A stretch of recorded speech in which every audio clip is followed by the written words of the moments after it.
வணக்கம். சிறகடிக்காத சீரியலில் இனி என்ன நடக்க போகுது அப்படின்னு தான் பார்க்க போகிறோம். இங்கே மனோஜுக்கு ஃபோன் அடிக்கிறாரு சந்தோஷ் சார். சந்தோஷ், நம்ம இன்னும் 2 நாளில் வந்து அறிவிப்பு வெளியிட போகிறோம், அதனால் நீங்கள் ஒரு பார்ட்டி ஏற்பாடு பண்ணிடுங்க அப்படிங்கிறாங்க. உடனே சரி சார் பண்ணிடலாம் அப்படிங்கிறாங்க. என்ன மனோஜ், என்னது பண்ணிடலாங்க என்னது அப்படின்னு கேட்குறாங்க. இல்லை ரோகிணி, 2 நாளில் வந்து முறைப்படி அவர் வந்து டீலர்ஷிப் அறிவிக்காராம், மீடியாவுக்கு எல்லாமே தகவல் சொல்லி ஃபங்க்ஷன் நடத்தணும்னு நினைக்கிறாரு அப்படிங்கிறாங்க. மனோஜ், என்ன விளையாட்டு வேலை பார்க்குறியா? அவர் ஏற்கனவே ஒரு ஃபங்க்ஷன் பண்ண சொன்னார், அதுக்கே நம்ம பல லட்ச ரூபா செலவு பண்ணிட்டோம், இப்போ மறுபடியும் செலவு பண்ணணுன்னா என்ன பண்ணுறது அப்படிங்கிறாங்க. ரோகிணி, அதெல்லாம் பார்த்துக்கலாம் அப்படிங்கிறாங்க. அதெல்லாம் எப்படி பார்ப்போம் மனோஜ் அப்படிங்கிறாங்க. பார்த்துக்கலாம் ரோகிணி அப்படிங்கிறாங்க.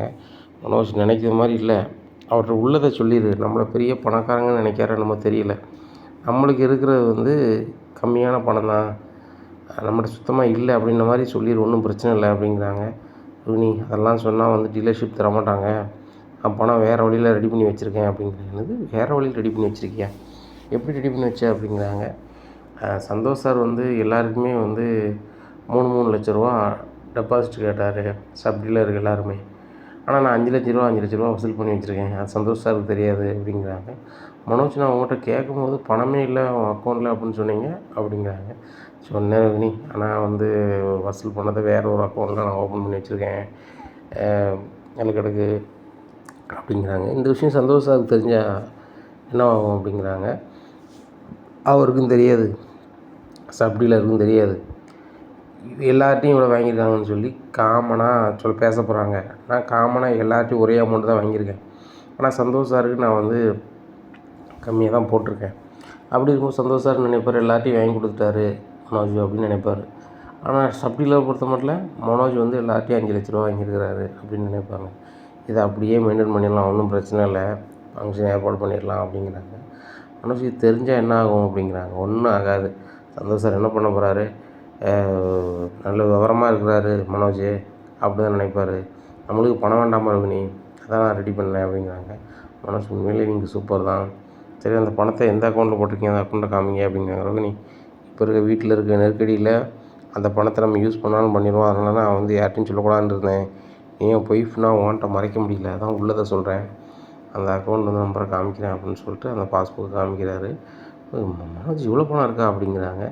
ரோகிணி, ஓவர் ஆல் 2 லட்ச ரூபா அட்டையை போட்டிருக்கோம்ல, 40 பேர்னா என்னாச்சு அப்படின்னு. 40 பேர்ட்ட அட்டை போட்டிருக்கீங்களா அப்படிங்கிறாங்க. ஆமாம், 40 பேர்னா 80 லட்ச ரூபா ஆச்சுல, 80 லட்ச ரூபா நம்ம அக்கௌண்ட்டில் கிடக்கு அப்படிங்கிறாங்க. மனோஜ், நம்ம பிஸ்னஸ் பண்ணதுக்கு முன்னாடி உங்களுக்கு இவ்வளோ பணம் வந்துருச்சா அப்படிங்கிறாங்க.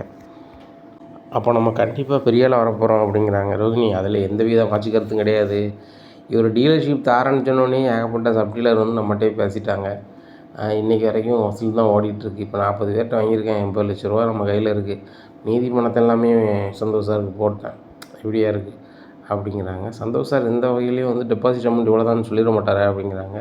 அவர் எப்படி சொல்லுவார், நாளை கழித்து ஃபங்க்ஷன் ஏற்பாடு பண்ண சொல்லியிருக்காரு, அம்மனை ரெடி பண்ணி பார்ட்டிலாம் ஏற்பாடு பண்ணிடுவேன், பார்ட்டி ஏற்பாடு பண்ணும்போது அவர் வந்து அந்த குளிர்ச்சியிலே வந்து அவரை மயக்கி நம்ம என்ன செஞ்சிடணும், அக்ரிமெண்ட்டை போட்டுடணும், போட்டு ஒரு விளம்பரத்தையும் பண்ணிட்டாங்கன்னா அதுக்கப்புறம் நம்ம பார்த்துக்கலாம்.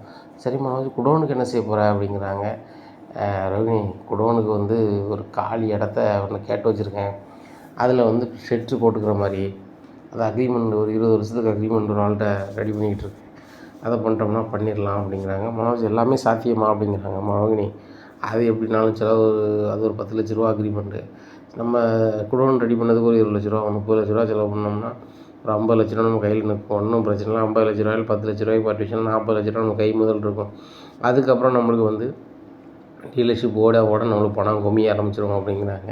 ஆனால் இப்படிலாம் நீங்கள் பிளான் பண்ணுவீங்கன்னு நினச்சி கூட பார்க்கல அப்படிங்கிறாங்க. ரோகிணி, ஒரு பிஸ்னஸ் மேன்னால் வந்து 1000 சிந்தனை பண்ணணும், அதான் சிந்தனை பண்ணேன், அவர் டெபாசிட் வாங்க சொல்கிறாரு சப் டீலருக்கு, அவர் 3 ரூபா வாங்கும்போது நம்ம 5 ரூபா வாங்குவோம், 2 ரூபா நம்ம அக்கௌண்ட்டில் வச்சுக்கணும்னு நினச்சேன், ஏன்னா அதுதான் வாங்கினேன் ரோகிணி அப்படின்னு சொல்லி சிரிக்கிறாங்க.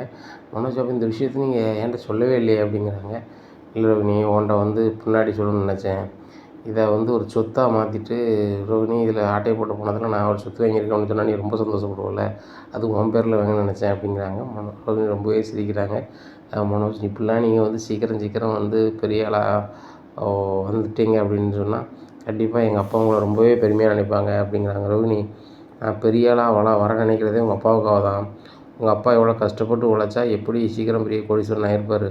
என்ன, நானும் பெரிய கோடீஸ்வரன் ஆகிட்டேன்னா என் மருமகனும் பெரிய கோடீஸ்வரன், என்கிட்டையும் பல கோடி ரூபா இருக்குது, என் மருமகன் வச்சுக்கிட்டும் அதை வச்சும் பிஸ்னஸ் பண்ணட்டுன்னு சொல்லுவார்ல, நான் ஒன்றுமே இல்லாதோன்னா அவர் எப்படி தருவார் அப்படிங்கிறாங்க. அதுவும் சரிதான் மனோஜ் அப்படி இப்படின்னு சமாளிக்கிறாங்க. இங்கே பார்ட்டி ஏற்பாடுக்கு எல்லாமே பண்ணணும் ரோகிணி, ஹால் புக் பண்ணுவா அப்படின்னு சொல்லிட்டு ஹால் புக் பண்ண போகிறாங்க. அவங்க இவ்வளோ வாடகை என்ன வராங்கிறாங்க, அதெல்லாம் பணத்தை கொடுத்துட்றாங்க. அப்போ எல்லாம் புக் பண்ணிவிட்டு வீட்டுக்கு வராங்கப்பா அப்படிங்கிறாங்க. என்ன அப்படிங்கிற, எல்லார்ட்டையும் பேசணும்ப்பா அப்படிங்கிறாங்க. எல்லாருமே வராங்க. அப்போ வந்து எப்பா நாளை கழிச்சு எனக்கு டீலர்ஷிப் தராங்க, வீட்டிலேருந்து எல்லாருமே போகணும் வைக்கணும் அப்படிங்கிறாங்க. அப்போ அண்ணாமலை சொல்கிறாங்க, மனோஜுங்க பாரு எல்லாருக்கும் புலக்கட்ட வேலை இருக்குது, மீனா வந்து டெக்கரேஷன் கல்யாணத்துக்கு டெக்கரேஷன் அப்படி இப்படின்னு போயிட்டுருக்கா. இப்போ ஒவ்வொருத்தரும் ஒவ்வொரு வேலைகளில் போகிறாங்க. இப்படி இருக்கும்போது அவங்க வர வாய்ப்பு இல்லை அப்படிங்கிறாங்க. என்னப்பா நீங்களே எப்படி சொல்கிறீங்க அப்படிங்கிறாங்க. டேய், நாளை கழிச்சு தான் அவங்களுக்கு ஒரு டெக்கரேஷன் ஆர்டர் இருக்குது, அதை வாங்கி கொடுத்தது நான் தான், அதனால் அவங்க வர வாய்ப்பு இல்லை, மீதி ஆட்கள் வருவாங்க அப்படிங்கிறாங்க. உடனே ரவி சொல்கிறாங்க, இப்போ எனக்கு வர முடியாது, அன்றைக்கி முக்கியமான ஒரு ஃபங்க்ஷன் இருக்குப்பா, நான் தான்ப்பா எடுத்து செய்கிறேன், வாய்ப்பே இல்லை அப்படிங்கிறாங்க. ஸ்ருதின்னு சொல்கிறாங்க, எனக்கு டப்பிங் நிறைய இருக்குது, வர வாய்ப்பே இல்லை அப்படிங்கிறாங்க. உடனே விஜயா சொல்கிறாங்க, ஆமாடா எனக்கும் என் ஸ்டூடெண்ட்டை கொண்டு போய் அரங்கேற்றம் இருக்குது, இப்போ நான் வந்துட்டேன் அப்படின்னு சொன்னால் என் ஸ்டூடெண்ட்லாம் ஏமாந்து போயிட மாட்டாங்களா அப்படிங்கிறாங்க. ஏம்மா அவங்களாம் ஒரு ஸ்டூடெண்ட்டு, அதுக்காக நீங்கள் வந்து இப்படி பேசுவீங்களா அப்படிங்கிறாங்க. டேய் என்னடா இப்படி பேசுகிற அப்படிங்கிறாங்க. ஆமாம்மா, பையனோட உங்களுக்கு அவங்க தான் முக்கியமா அப்படி அப்படிங்க. சரிடா கண்ணா நான் வரேன். ஏங்க மனோஜ் வந்து பெரிய ஆளாக வரப்போகிறான், அந்த நேரத்தில் யாரும் வரமாட்டாங்களா, இந்த பூ கட்டி காட்ட தான் என்னவா இது பெரிய விஷயமா, இன்றைக்கி இல்லைனா நாளைக்கு பண்ணிட்டு போயிடலாம் அப்படிங்கிறாங்க. விஜயா உனக்கு அவெல்லாம் கல்யாணத்தை இன்னொரு தேதியில் யாரும் மாற்ற மாட்டாங்க, என்ன அது நடக்குதுன்னு நடக்கட்டும், முத்து மீனா நீங்கள் போயிட்டு வாங்க, ரவி ஸ்ருதி நீங்கள் உங்கள் வேலையை பாருங்கள், விஜயா நம்ம பெற்ற போகிறதுக்கு நம்ம எங்கேனாலும் போயிட்டு வருவோம் அப்படிங்கிறாங்க. எப்பா முத்து ரவி வராமல் அந்த ஃபங்க்ஷன் நல்லா இருக்காதுல்லப்பா, சந்தோஷ் சார் கேட்பார்லப்பா, இப்படி கூட்டு குடும்பமாக நீங்கள் இருக்கீங்க, இப்படி தனியாக வந்தீங்கன்னா எப்படி அப்படிங்கிறாங்க. அவனை முத்து சொல்கிறாரு, இப்போ தான் கூட்டு குடும்பத்தை பற்றி தெரியுதா, திடீர்னு நாளைக்கு ஃபங்க்ஷன் அப்படின்னு எப்படிலாம் போக முடியும், எல்லாருக்கும் 1000 வேலை இருக்குது, அதுக்கு வாய்ப்பு இல்லை, நீங்கள் போயிட்டு வா அப்படிங்கிறாங்க. இல்லை நீ வரணும்னு சொல்லி கண்டிப்பாக சொன்னார், நீ வரலாம் நடக்காது, உன் வீட்டம்மா வேணால் டெக்கரேஷனுக்கு போட்டோம், நீ வேணா வா அப்படிங்கிறாங்க. பாரு மனோஜ், உன் ஒய்ஃபுக்கு நீ சப்போர்ட்டாக இருக்குன்னு நினைப்பேன், என் ஒய்ஃபுக்கு நான் சப்போர்ட்டாக இருக்குன்னு நினைப்பேன். அவள் டெக்கரேஷன் எவ்வளோ பார்க்கான்னா பொருட்களை கொண்டு போகிறதா இருக்கட்டும், ஆட்களை செட் பண்ணதாக இருக்கட்டும், கூட நிற்கிறதா இருக்கட்டும், எல்லாமே நான் நின்றாகணும், அப்படின்னா தான் அவள் சந்தோஷமாக செய்ய முடியும், நல்லாவும் இருக்கும். நீ ஓன் வியாபாரத்துக்காக என் சூழ்நிலையை இது பண்ணாத, நீ என்னத்தையும் பண்ணிட்டு போ, என்னெல்லாம் கூப்பிடாத அப்படிங்கிறாங்க. பாருங்கப்பா நான் எவ்வளோ கஷ்டப்பட்டு நான் சந்தோஷ் சார்கிட்ட பேசி இந்த டீலர்ஷிப் வாங்கியிருக்கேன், ஏதோ ஒரு வகையில் வந்து நான் டீலர்ஷிப் கிடையாது முளைஞ்சி போச்சுன்னா என் மனசு என்ன பாடுபடும்பா அப்படிங்கிறாங்க. உடனே முத்து சொல்கிறாரு, நீ என்ன உழைச்சியா அந்த டீலர்ஷிப் வாங்கினேன், இல்லையே அந்த மொட்டை சந்தோஷம் மூலமாக குற்றடியில் வந்தது தானே, அதுபோக 1000 பொய் சொல்லியிருந்தேன், அந்த பொய்யை வந்து அவர் கண்டுபிடிக்காமல் இருந்தார், மனசாட்சி கேட்காம சொன்னேன், அவர் நல்ல மனுஷனாக இருக்க போய் தரேன்னு நினைக்காரு. டேய் அவர் வந்து எதுக்கு தராருன்னு உனக்கே தெரியுமில்ல, உன் பேச்சு பழக்கம் பிடிச்சிருக்கு, அதனால் உன்னை கண்டிப்பாக கூப்பிட்றாரா, நீ வாடா அப்படிங்கிறாங்க. சாமி பாராட்டு வேண்டாம், உங்கள் பொங்கச்சோறு வேண்டாம், எனக்கு வேலை இருக்குங்களா, அவன் என்னத்தையா காமெடி பண்ணிகிட்டு இருப்பான், நம்மளுக்கு டெக்கரேஷன் பண்ணதுக்கு நம்ம பொருட்கள் வேண்டியிருப்பா அப்படின்னு சொல்லிட்டு கிளம்பி போயிடுறாங்க. ஏங்க இந்த முத்து மீனா என்ன நினச்சிட்டு இருக்காங்க அப்படிங்கிறாங்க விஜயா. என்ன நினைக்கணும் அப்படிங்கிறாங்க. மனோஜ் இவ்வளவு சொல்கிறான், அப்பவும் கூட அவங்களுக்கு இறக்க வர மாட்டேங்காங்க, நீங்கள் அவங்களுக்காகவே சப்போர்ட் பண்ணி பேசிகிட்டு இருக்கீங்க அப்படிங்கிறாங்க. விஜயா இவன் பந்தக்கால் நடுறதை பற்றி சொல்லுதான், அவங்க கல்யாணத்தை சொல்லுதாங்க, எது முக்கியம், அவங்க நீங்கள் தானே முக்கியம், அவங்க கதையை அவங்க பார்க்காங்க, இவனுக்கு வந்து டீலர்ஷிப் வர்றது இப்போ தாய் தப்பு நம்ம போவோம் விடு அப்படிங்கிறாங்க. உடனே எல்லோரும் போயிடுறாங்க. மனோஜ்கிட்ட ரோகிணி கேட்குறாங்க, என்ன மனோஜ் உங்கள் கூட பிறந்த அண்ணன் தம்பி யாருமே உங்களை மதிக்க மாட்றாங்க, இப்படி ஒருப்பட்ட வீட்டில் நம்ம இருக்கணுமா அப்படிங்கிறாங்க. நான் அம்மாவுக்காக தான் ரோகிணி இந்த வீட்டில் இருக்கேன், இல்லைன்னா நான் எங்கே இருக்க போகிறேன் அப்படிங்கிறாங்க. ஏய் கண்ணா என்னடா எப்படி பேசுகிற அப்படிங்கிறாங்க. ரோகிணி நீ என்னமோ இப்படி பெரிய பெரிய வார்த்தையெல்லாம் பேசுகிற அப்படிங்கிறாங்க. பிறவென்ன ஆண்டி, பிறவென்ன நாங்கள் எல்லோரும் வேணும் அப்படின்னு நினச்சிட்ருக்கோம், ஏன் எங்களுக்கு வந்து யாருமே இல்லாமல் ஃபங்க்ஷன் நடத்த முடியாதா, இந்த வீட்டு குடும்பத்தில் இருக்க எல்லோரும் வரணும் போகணுன்னு நாங்கள் ஆசைப்பட்றோம், ஆனால் இந்த முத்து மீனா ஓவராக பண்ணுறாங்க அப்படிங்கிறாங்க. தப்பாக நினைக்காத ரோகிணி, உங்களை மாதிரி பரந்த மனசுலாம் அந்த மீனாவுக்கு முத்துக்கும் கிடையாது, அவங்க சுயநலமாக இருப்பாங்க, நீங்களாம் சுயநலம் கிடையாதும்மா அப்படி இப்படின்னு சொல்லி விஜயா பக்கப்பாட்டு பாடுதாங்க ரோகிணிக்கு. ரோகிணி எவ்வளோ பெரிய சுயநலவாதி, விஜயா எவ்வளோ பெரிய சுயநலவாதின்னு உலகம் தெரியும், அவங்க அப்படி பேசுகிறாங்க. உடனே சரி ஆண்டி நாளைக்கு நீங்கள் கண்டிப்பாக வந்துடுங்க, அங்கிள் வந்துடுங்க நாளை கழிச்சு அப்படிங்கிறாங்க. சரிம்மா அப்படிங்கிறாங்க. உடனே ரூமில் போய் பேசுகிறாங்க. ரோகிணி அவ்வளோதும் தப்பாக நினச்சிக்காத, முத்து வரலன்னா ஏதோ ஒரு சூழ்நிலை வேண்டான்னாலும் வேண்டான்ருவார் அப்படிங்கிறாங்க. அதை எப்படி மனோஜ் வேண்டான்னு சொல்லுவார்? இவ்வளோ பேர்கிட்ட நீங்கள் டெபாசிட் வாங்கியிருக்கீங்க, இவ்வளோ டீலராக நீங்கள் தேர்ந்தெடுத்து சப் டீலரை நீங்கள் எடுத்து வச்சுருக்கீங்க. அது போக உங்களுக்கு வந்து பொருள் வந்தால் இது பண்ணுறது குடோனுக்கு இடமெல்லாம் பார்த்து வச்சுருக்கீங்க, இவ்வளோ வேலைகள் இருக்குது. இப்படி இருக்கும்போது வந்து நீங்கள் எப்படி இது பண்ணுவாங்க? அதெல்லாம் ஒன்றும் பிரச்சனை இல்லை வாங்க அப்படிங்கிறாங்க. அதே மாதிரி நாளை கழிச்சு எல்லாருமே அவங்க வேலையை பார்த்து போகிறாங்க. மனோஜ் அந்த ஃபங்க்ஷன் ஏற்பாடெலாம் பயங்கரமாக பண்ணுறாரு. எல்லா சப் டீலருமே வந்துடுறாங்க. சந்தோஷ் சார் வரப்போகிறாரு அப்படி இப்படின்னு சொல்லிட்டு சந்தோஷ் சார் பிஏ வராரு, மேனேஜர் எல்லோரும் வராங்க. அப்போது சந்தோஷ் சார் வந்து அவருடைய பிஏட்ட சொல்கிறாரு, நம்ம தொழில் பண்ணுறது வந்து ரொம்ப நேர்மையாக இருக்கணும், ரொம்ப கரெக்டாக இருக்கணும்.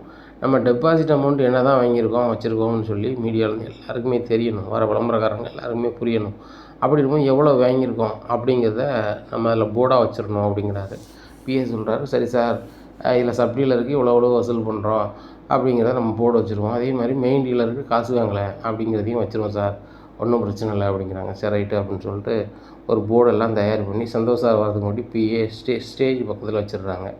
இதை எல்லாருமே சப் டீலர் பார்க்குறாங்க. என்ன ஒவ்வொரு சப் டீலருக்கும் 3 லட்ச ரூபா வாங்கியிருக்கான்னு போட்டிருக்கு, நம்ம 5 லட்ச ரூபா மனோஜ்கிட்ட கொடுத்துருக்கோம் அப்படின்னு சொல்லி எல்லாம் சில பேசுகிறாங்க. அப்போ என்ன ஒரு மாதிரி சவுண்டாக கேட்க அப்படின்னு சொல்லிட்டு மனோஜ் என்ன எல்லாம் ஒரு மாதிரி பேசுகிறீங்க அப்படிங்கிறாங்க. மனோஜ் முதல்ல வாங்க அப்படிங்கிறாங்க. உடனே என்னாச்சு அப்படிங்கிறாங்க. சந்தோஷ் சார் இப்போ வரப்போகிறாங்க அப்படிங்காம அவங்களுக்கு தான் வரவேற்பு வாசல் நின்றுட்டுருக்கேன் அப்படிங்கிறாங்க. அதெல்லாம் இருக்கட்டும், டெபாசிட் அமௌண்ட் வந்து ஒவ்வொரு சப் டீலர்ட்டையும் 3 லட்ச ரூபா வாங்கியிருக்கேன்னு போட்டிருக்கு, நீங்கள் 5 லட்ச ரூபா எங்கிட்ட வாங்கியிருக்கீங்க அப்படிங்கிறாங்க. எங்கே சார் போட்டிருக்கு? அது யாராவது சும்மையாவது கிளப்பிடுவாங்க அப்படிங்கிறாங்க. கிளப்பிடுதாங்களாங்க, ஸ்டேஜை பாருங்கள் அப்படிங்கிறாங்க. ஸ்டேஜை பார்க்குறாங்க, அதில் போர்டு இருக்குது, சப் டீலருக்கு ஒவ்வொரு ஆளுக்கும் 3 லட்ச ரூபா வசூல் செய்யப்பட்டுள்ளதுன்னு சொல்லிட்டு இங்கே டிவி பேப்பரில் எல்லாத்தையும் வந்துடுறாங்க. அப்போ சந்தோஷ் சாரும் கரெக்டாக வந்துடுறாரு, வந்து ஸ்டேஜில் போய் இருக்கிறாரு. இங்கே பயங்கர சலசலப்பாக போயிட்டுருக்கு.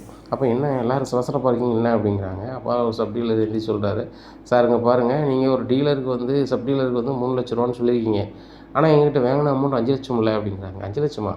என்கிட்ட 3 லட்ச ரூபா தான் அனுப்பியிருக்கிறாரு மனோஜ் அப்படிங்கிறாரு. சார் சார் சார் அப்படின்னு சொல்லிட்டு, சார் அதெல்லாம் ஒன்றும் இல்லை, அதை மேனேஜ் பண்ணிக்கலாம் அப்படிங்கிறாங்க. மனோஜ் என்னாச்சு?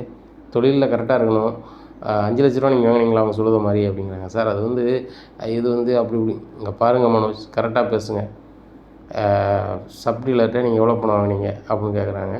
எல்லாருமே எந்த சொல்லுவாங்க, எங்கள் எல்லார்ட்டையுமே 5 லட்ச ரூபா வாங்கியிருக்காரு, அதுக்கு எங்கிட்ட எல்லார்ட்டையுமே ஆதாரம் இருக்குது அப்படின்னு சொல்லிட்டு எல்லாருமே தன்னுடைய செல்ஃபோனை தூக்கி காட்டுதாங்க.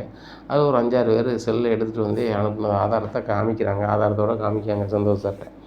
இதை பார்த்தோன்னா சந்தோஷ் ஒரு மாதிரி ஆயிடுறாரு. இவருக்கு கோடிக்கணக்கான மதிப்புள்ள ஒரு டிவியை நம்ம கொடுக்க போகிறோம், இவர் தான் மெயின் டீலரு தமிழ்நாட்டுக்கு, இவர் தான் சப் டீலராக எல்லாருக்குமே கொடுக்க போகிறாரு.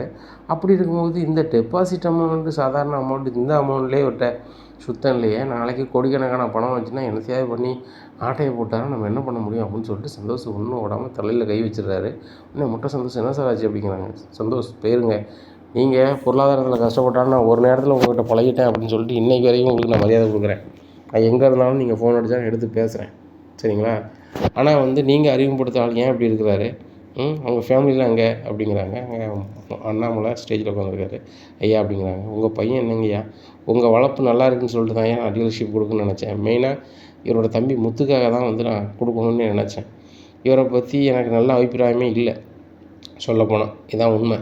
இவரை விசாரிக்கையிலும் சரி தான், இவரோட அணுகுமுறையும் சரி தான், கொஞ்சம் வேறு மாதிரி தான் இருந்துச்சு. ஆனால் அந்த முத்து வந்து பொய் சொல்லக்கூட அவரால் முடியலை.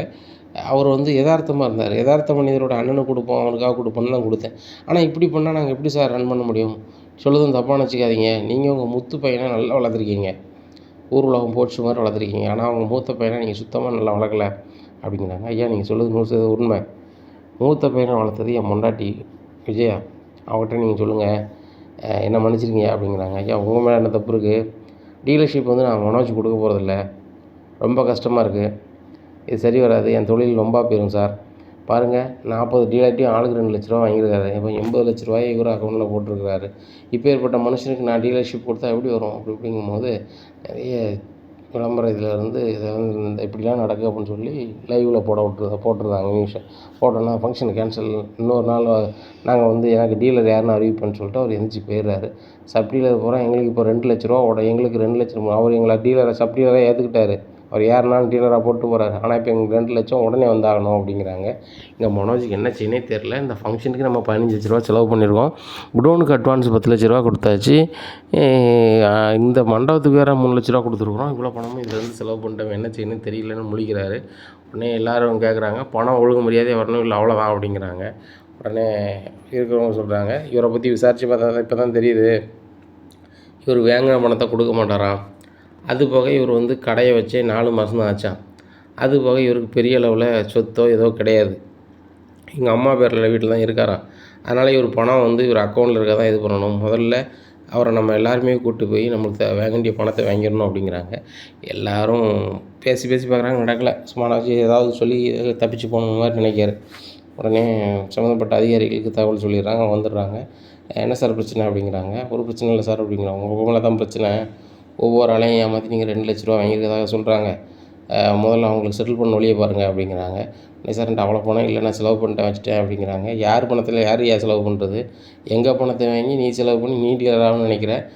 நல்ல வேலை அவர் வந்து இவ்வளோ ஒரு டீலருக்கு சப் டீலருக்கு இவ்வளோதான்னு ஒரு அமௌண்ட் ஃபிக்ஸ் பண்ணி அந்த லிஸ்ட்டை வைக்க போய் தான் எங்களுக்கே தெரிஞ்சு, இல்லை நாங்களும் ஏமாந்துட்டு தான் இருப்போம் அப்படிங்கிறாங்க. இதை கேட்டால் மனோஜ் இப்படி தலையை தொங்க போட்டுட்ருக்காரு. உடனே எல்லார்ட்டையும் சப் டீலரும் கூப்பிட்டு, சார் எங்கள் பணத்தெல்லாம் எங்களுக்கு கொடுக்க சொல்லுங்கள் அப்படிங்கிறாங்க. உங்கள் அக்கௌண்ட்டில் எவ்வளோ தான் பணம் இருக்குது அப்படிங்கிறாங்க. இவ்வளோ தான் சார் இருக்குது அப்படிங்கிறாங்க. அப்போ இவ்வளோத்தையும் முதல்ல கொடுங்க, அடுத்த செட்டில்மெண்ட் நீங்கள் உங்கள் கடையோ ஏதோ ஒன்று விற்றோ எப்படியோ கொடுங்க அப்படிங்கிறாங்க.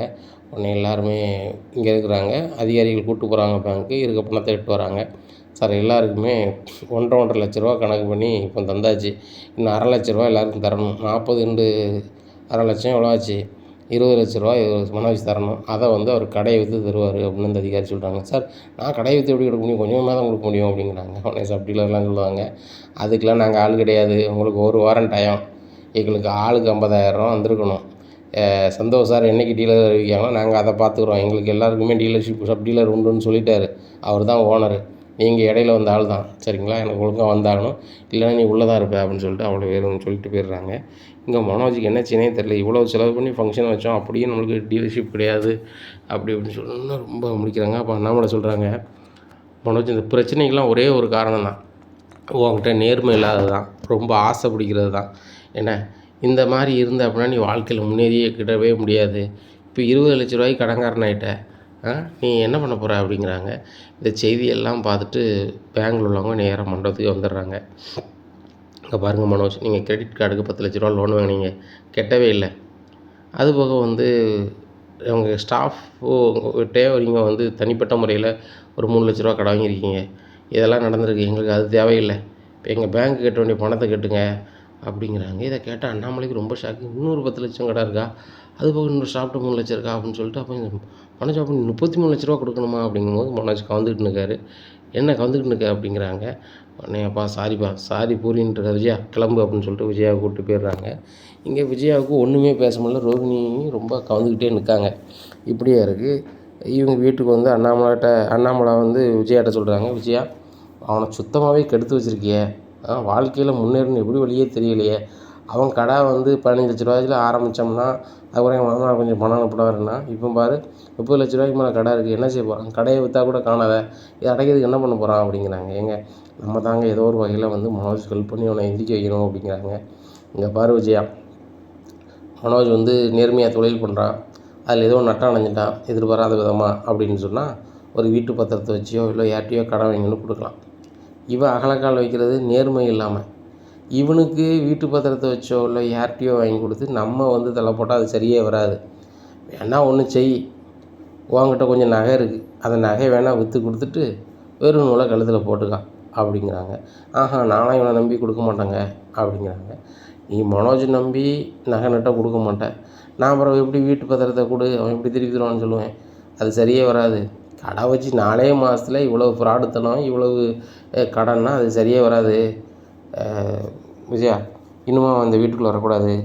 ஏன்னா கடன்காரங்க வந்து இவன் கொடுக்க முடியலன்னா நம்ம வீட்டுக்கு தான் வருவாங்க. அவன் இல்லைனா கூட அந்த வீட்டில் இல்லை, அவனுக்கு எங்கேயும் சம்மந்தம் இல்லைன்னு சொல்லிட்டு போயிடலாம். பேசாமல் உன் பையனை வாடகை வீட்டில் இருக்க சொல்லு அப்படிங்கிறாங்க. ஏங்க வீடு என் பேரில் இருக்கும், என் பையன் இங்கே இருக்கக்கூடாதா அப்படிங்கிறாங்க. கடைசியில் பாரு விஜயா, உன் பையனுக்காக இந்த வீட்டை நீ எழுதி கொடுக்க வேண்டிய சூழ்நிலை தான் ஏற்படும் அப்படிங்கிறாங்க. இந்த சூழ்நிலையில் மனோஜ் வந்து வீட்டுக்கே போகாமல் வித்யா வீட்டுக்கு போயிடுறாங்க. வித்யா வீட்டில் போயிருந்தானே, வித்யா என்னடி இங்கே வந்துருக்கீங்க, இன்றைக்கி ஏதோ ஃபங்க்ஷன் சொன்னீங்க அப்படிங்கிறாங்க. எல்லாம் முடிஞ்சு போச்சுட்டு டீலர்ஷிப் மனோஜ் கொடுப்பாங்கன்னு நினச்சோம். ஆனால் அந்த சந்தோஷ் வந்து டைம் பார்த்து எங்களை இது பண்ணிட்டாரு. என்ன பண்ணார் அப்படி நடந்துச்சு அப்படின்னாட்டி இப்படி தெரிஞ்சு அப்படி தருவார் அப்படிங்கிறாங்க. என்ன செய்ய, அந்த நேரத்தில் அவர் போர்டு வைப்பார்னு யாருக்கு தெரியும். மனோஜ் வந்து ஒவ்வொரு சப் டீலருக்கு 2 லட்ச ரூபா எக்ஸ்ட்ரா வாங்கி நம்ம ரொட்டேஷன் பண்ணிக்கலான்னு பார்த்தாரு. கடைசியில் எப்படி ஆகிட்டு அப்படிங்கிறாங்க. இப்படி இருக்கும்போது ரோகிணி மனோஜ்கிட்ட சொல்கிறாங்க, மனோஜுங்க பாருங்கள், நம்மளுக்கு இப்போ 20 லட்ச ரூபாய்க்கு மேலே கடன் ஆயிடுச்சு. பேங்க்கு வேறு கடன் கொடுக்கணுங்கிறீங்க. அப்புறம் இன்னொரு 3 லட்ச ரூபா கொடுக்கணும். 33 லட்ச ரூபாயை நம்ம கடையை விற்றாலும் கொடுக்க முடியாது. என்ன, இத்தனைக்கு 2 மாத சம்பளம் நம்ம ஸ்டாஃபுக்கு யாருக்குமே கொடுக்கல. இப்படி இருக்குது. இப்போ சப் டீலரும் கிடைக்கல. இப்படிலாம் ஏமாற்றிட்டோம் வச்சிட்டோன்னு சொல்லி நம்ம கடைக்கு ரொம்ப மைனஸ் ஆயிரும். கடையும் திறக்க முடியாது. அப்போ கடன்காரங்க ஃபுல்லும் நம்ம கடையில் வந்து நிற்பாங்க. அதனால் ஒரே வழி இதுக்கு இதாக இருக்குது அப்படிங்கிறாங்க. என்ன ரோகிணி அப்படிங்கிறாங்க, உங்கள் செல்லை ஆஃப் பண்ணுங்கள். ஆஃப் பண்ணிவிட்டு கொஞ்சம் நாளைக்கு நம்ம என்ன செய்வோம்னா, ஒரு வித்யா வீட்டிலே இருந்துப்போம், வெளியே போக வேண்டாம். ஏதாவது வேணும்னா வித்யாவை வாங்கிட்டு வந்துடுவோம் அப்படின்னு. என்னடி பேசிகிட்டு இருக்க, ஏற்கனவே நீ வர போகிற இந்த வீட்டு ஓனர் என்ன சொல்கிறாங்கன்னா, ஒரு ஆள் தானே எடுத்தீங்க, இப்போனா நீங்கள் வந்து 2-3 பேர்லாங்க வராங்க அப்படின்னு சொல்கிறாங்க. இப்போ நீங்களும் இங்கே இருந்தீங்கன்னா அவ்வளோதான் அப்படிங்கிறாங்க. அதை பேசிக்கலாண்டி, அதுக்கு வாடகை கூட கேட்டால் கூட கொடுத்துக்கலாம் கொடு அப்படிங்கிற. அப்படியே சொல்கிறேன், சரி பார்த்துக்கலாம் அப்படிங்கிறாங்க. இங்கே செல்லை சுவிட்ச் ஆஃப் பண்ணிட்டு உட்காந்துருக்காரு. இங்கே மறுநாள் கடை திறப்பாங்கன்னு சொல்லி அந்த கடைக்காரங்கெல்லாம் பார்க்குறாங்க. கடையே திறக்கலைன்னொன்னே அவங்களுக்கு ரொம்ப கடுப்பாயிருது. நேராக மனோஜ் வீட்டுக்கு வராங்க. இங்கே மனோஜ் வந்து எங்கேயோ போயிட்டான்னு விஜயா ரொம்பவே அலப்பறை பண்ணிகிட்ருக்காங்க. என் பையனை நீங்கள் அப்போவே கூப்பிட்டு வந்துருக்கணுங்க, நீங்கள் சப்போர்ட் பண்ணாதனால அவன் எங்கே போனான் எது போனான்னு தெரில, அவன் என்ன பண்ணிடுவான் அது இதுன்னுட்டு இருக்காங்க. விஜயா முதல்ல அமைதியாக இரு அப்படின்னுட்டு இருக்கும்போது கடன்காரங்க நிறைய பேர் எங்கள் வீட்டுக்கு வந்துடுறாங்க. மனோஜை கூப்பிடுங்க அப்படிங்கிறாங்க. உடனே என்ன பண்ண சொல்கிறான், அவர் இல்லைங்க அப்படிங்கிறாங்க. ஏங்க வீட்டுக்குள்ளே வச்சுட்டு இப்படி சொல்லாதீங்க, வீட்டு விட்டு வெளில வரல, கடையை அடைச்சிருக்காரு, இங்கே தவிர அவர் இறங்கியும் போக மாட்டார், அவங்ககிட்ட என்ன கேள்வி ரூமில் பார்ப்போம் அப்படின்னு சொல்லிட்டு அங்கங்கே தேடுறவனே முத்து சொல்கிறாங்க. என்னங்க, என்ன பிரச்சனை பண்ண வந்திருக்கீங்களா அப்படிங்கிறாங்க. அண்ணாச்சி, உங்கள் அண்ணாச்சி தான் எங்கள்கிட்ட ஆள்கிட்ட 2 லட்ச ரூபா ஆட்டையை போட்டிருந்தாங்க. ஏதோ நாங்கள் சுதாரிப்பாருக்கு போய் அதிகாரிகளை வச்சு வாங்கிட்டோம். இப்போ ஆளுக்கு 50,000 தரணும். இப்போ 40 பேருங்க 7 இடத்துல வந்து 20 லட்ச ரூபா தரணும். என்ன, பணத்தை தாரேன்னு சொன்னால் சரி தந்துடுவார் அப்படின்னு நினச்சா கடை அடைச்சி போட்டு செல்லை சுவிட்ச் ஆஃப் பண்ணிட்டு எங்கேயோ போயிட்டார். இதுலேருந்து என்ன தெரியுது, அவர் எங்கள் ஏமாற்ற பார்க்காரு, சரி வராது, அதனால் அவரை கூப்பிடுங்கிறாங்க. ஒரு பக்கமும் இல்லை, மொட்டை மாடி வரைக்கும் பார்த்துட்டு வந்துடுறாங்க. அப்போ முத்து சொல்கிறாங்க, உங்களுக்கு எவ்வளோ தரணும் அப்படிங்கிறாங்க. எங்களுக்கு வந்து 20 லட்ச ரூபா தரணும் மொத்தத்தில் அப்படிங்கிறாங்க. உடனே இந்த மேரேஜ் டெக்கரேஷன் போய்ட்டு ஒரு 5 லட்ச ரூபா கிடச்சிருக்கு. இதில் 5 லட்ச ரூபா இருக்குது, இதை ஷேர் பண்ணி எடுத்துக்கோங்க. மீதி 15 லட்ச ரூபாயை நாங்கள் ரெடி பண்ணி அப்பப்போ தாரோம், பிரிச்சுக்கோங்க. ஆனால் வந்து மனோஜ் இப்போ இங்கே இல்லை அப்படிங்கிறாங்க. உடனே மீனா சரி கொடுங்க அப்படின்றாங்க, கொடுத்துட்றாங்க. இதை பார்த்தா அண்ணாமலை, டேய் நீ எதுக்குடா கொடுக்கணும் அப்படிங்கிற. இல்லைப்பா, இந்த வீட்டுக்கு ஒரு அவமானம்னா அது சரி வராதுப்பா, மனோஜும் நம்ம வீட்டில் பிறந்த பையன் தானே, அவன் நம்மளை எதனாலும் நினைக்கலாம்ப்பா, நான் அவனை அண்ணனாக தான் நினைக்கிறேன் அப்படிங்கிறாங்க. என்னடா மீனாவும் நீனும் சேர்ந்து சம்பாத்தி மட்டும் நீ மட்டும் கொடுக்க அப்படிங்கிறாங்க. ஆமாம், அவர் பண்ணதுக்கு 100% உரிமை இருக்குது, அவங்க அண்ணன் வாங்கின கடனுக்கு இவர் கொடுக்காரு, அதில் என்ன தப்பு இருக்குது அப்படிங்கிறாங்க. இங்கே விஜயாவுக்கு ரொம்பவே அவமானமாக இருக்குது. மனோஜ் வாங்கின கடத்தை இவங்க கொடுக்காங்க, இவங்களுக்குலாம் நம்ம இருக்கணுமான்னு சொல்லிட்டு ரொம்ப கடுப்பாக இருக்குது விஜயாவுக்கு. உள்ளது நிலை சொல்ல போனால் ரொம்ப கடுப்பில் இருக்காங்க.